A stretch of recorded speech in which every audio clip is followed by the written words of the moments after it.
You know, I've litigated with AfriForum and Roots before, and they've never brought someone so weak as you. I think they've done the worst disservice to themselves. Let me tell you, every time we say white settlers, white people, white settlers in South Africa, it is in that context. It is white people who must be ashamed of what they've done to us. You cannot turn tables now and want to blame me for the crimes committed by white people. It is a white regime that killed children in 1976. It is the white regime that killed children in the 80s and in the early 90s. It is white people who engaged in the wars of dispossession and forcefully took our land and our cows. Why can't you take responsibility? Why can't you for once just say sorry for the crimes we have committed against you? Why do you want to become victims when we are the biggest victims here? When we have lost everything? When we as black people remain a traumatized nation? A nation that doesn't know what the future holds for them. At least you are guaranteed the future. At least you know if it doesn't work for you here, you can go somewhere else. We've got nowhere to go.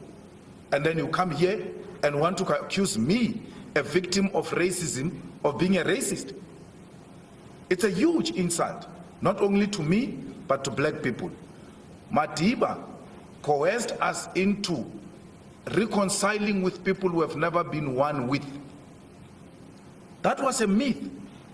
It is unrealistic. You can't reconcile if you've never been together. You never came here with an intention to be with us. You came here with an intention to conquer us, and we remain conquered. You're using this term "you," and this is detached from reality. You want to say that you, meaning white people, you are the same as people from 1652, from 350 years ago. You are the same. You are the same. You are the same. So let's not go into a debate, please. Let's put the question. Mr. Malema, just listen to the question. The time is a very simple one. By the way, you are the ones who came with this thing of classifying people with race. We never woken up in the morning and declared we were black. You declared us black so that you can isolate yourself from us. You've got the blame to take and take responsibility. White people, till to date, and your leaders, many of them refuse to go to the TRC just to take a stand and apologize. Now here's the difficulty that I have. So if you're not a racist, don't be offended. White people stole our land. Which white people? White people who came and settled here.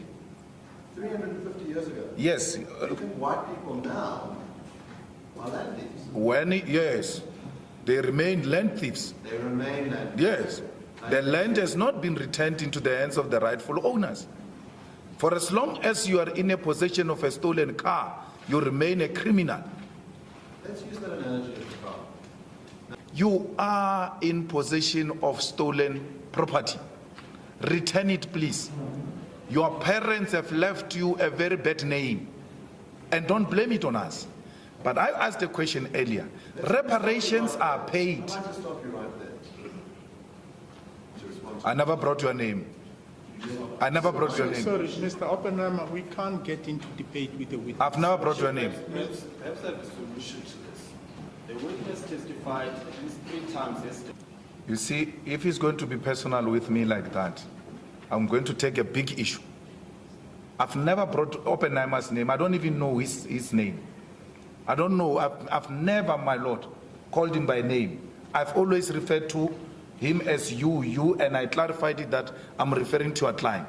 When you said your name, what are you referring to? What do you mean? You testified now. Please, if you are going to be a legal representative, you are going to have to reduce yourself from this case as an individual. Remove your emotions and deal with me as a professional. Because if you are going to come to me as a personal person, individually, I will no longer look at you as a professional. I will decisively deal with you as an individual. Let's pause for a moment. You will never be difficult to me, not you, not those who came before you. None of you can be difficult to me. You have met a different animal yet, never. Let's stop daydreaming and listen to one another. Because I'm talking here, explaining to you individual and the system. All you do is to hallucinate. I'm going to say something interesting. It seems that the more disorientated you get, the more rampant your testing becomes. You lash out at me personally, accusing me of hallucinating, or saying I'm a bad lawyer. You are a bad lawyer, Shem. It goes without saying. Sorry, You are a bad lawyer. let's not get into that kind of discourse. Motivate you to stop singing the song. No. You say nothing about the trauma of black people that I spoke about here. And then you want to individualize the revolution. You are individualizing the whole thing. It can't be. So that individual case would not be. No, I'm not moved, Shem. With people who are just fundraised in the farms, come, and then coached to come here and say wrong things. When they attacked, they were not singing the song. When they attacked, I didn't hear the evidence. Were they blasting the speakers in the house there singing the song? To a point where when she hears that song again, it traumatizes her. I will tell you what traumatizes our people. It's the stem. My Lord, I've got comrades who come from MK, who were underground, who tell me that when they were in Flag Plus, tortured and beaten, locked in those shacks that appeared like their cells, the Boers will be buying meat next to the shack, and when they get drunk, they sing this stem. While you are in pain, in hunger, the smell of the braai going through those cells, people drunkards singing outside this stem. Those are the people who are traumatized because they are being told officially, stand up and sing that song that was sang when you are being tortured. Can the Jews be asked to sing the Nazi song? Can the Jews be asked to sing a Hitler song? The answer is no. That's the trauma we're talking about. And the Jews will be correct not to agree to sing Hitler's song and the Nazi songs. But here in South Africa, we are made to sing the stem. Here in South Africa, Roots still raises the apartheid flag. Despite the pronouncements of this court. Here's what's interesting to me. I ask you a very simple question. I give you an actual case of someone who's... I gave you an answer and I went beyond. Yes. You got what you wanted, but I'm also saying what I want to say. I'd like to finish asking Yes. you a question. I've asked you a simple question, which respond to someone's legitimate pain and trauma. Your response is to say, I'm not moved by that. I think that person was coached. And then to change topic entirely and say, but my pain, the stem, the national anthem, to say that, in other words, in 1994 it was agreed that we would have reconciliation and we would heal the nation, and the national anthem contains many different languages of it. You want to denounce that, and you want to use this as a platform to denounce the national anthem. But you will not respond to legitimate pain of someone who's been traumatized by hearing you chant, kill the Boer, kill the farmer. You want to change the topic. I responded to that. You don't like my answer. I said I'm not moved. I said I'm not moved. Let me repeat it 5 times. I'm not moved by that case you brought here. I am not moved. And if that will make me lose a case, let me lose it. I'm not moved.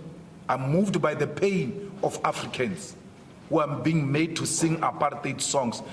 This time, by the way, is not about Africans. We can find another version of Africans to put in the national anthem. The problem is not Africans. That's why, my Lord, I don't say we're traumatized by Africans. I'm saying we're traumatized by a song called The Stem. That's what our trauma comes from, not Africans. My Lord, I have no further questions. Thank you very much.